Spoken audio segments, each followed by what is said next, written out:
politika in erotika. Dajmo nekaj začeti o Margot. Mislim, da greš pojutrično nazaj v Srbijo, se pelješ grad pojutrično, ne? Se praviš, ne, osebno, za svojim Mercedesom. Ja, seveda. In kot sem jaz razumel, preživljaš in boš preživel poletje v zahodni Srbiji med Kraljevom in pa med Zlatiborjem, Anglije, ne? Tam se boš tudi najbrž razpisal za naslednje projekte. Tam te čaka tudi junakinja romana, Margot, to je Maraja, žena, ne? Tako nekoč, ja. Zdaj, to je pisal svojo spremno besedo tudi gospod doktor, ne? Je izpostavil iz romana Margot, ki je pred nami, ki je krasna ljubezenska zgodba, izpostavil prav to zadevo, ki on imenuje elektrin kompleksen. Miren, kako si ti ta roman doživljal, kako si ga doživljal, na koncu koncev tudi avtorjeva poročna priča, če se ne motim, ne? Drži, ja. Ko drži. Ja,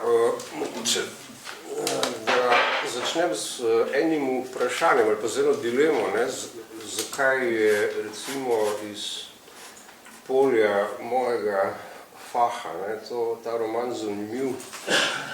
Recimo mene dosti krat vpraša, kako pride do, naprimer, motenj hranjenja, ali pa kakšnih takih, da rečemo, diferentnih diagnoz, ali pa kakšnih stanj, ki jih pravzaprav niti diagnostično ne znamo opisati.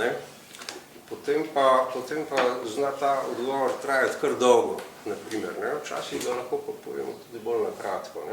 In jaz sem videl v tej zgodbi, ki jo do neke točke tudi osebno seveda poznam, en odličen tak intuitivni, empirični odgovor na eno tako zapleteno vprašanje, ki ga že postavimo težko, kaj še odgovorimo.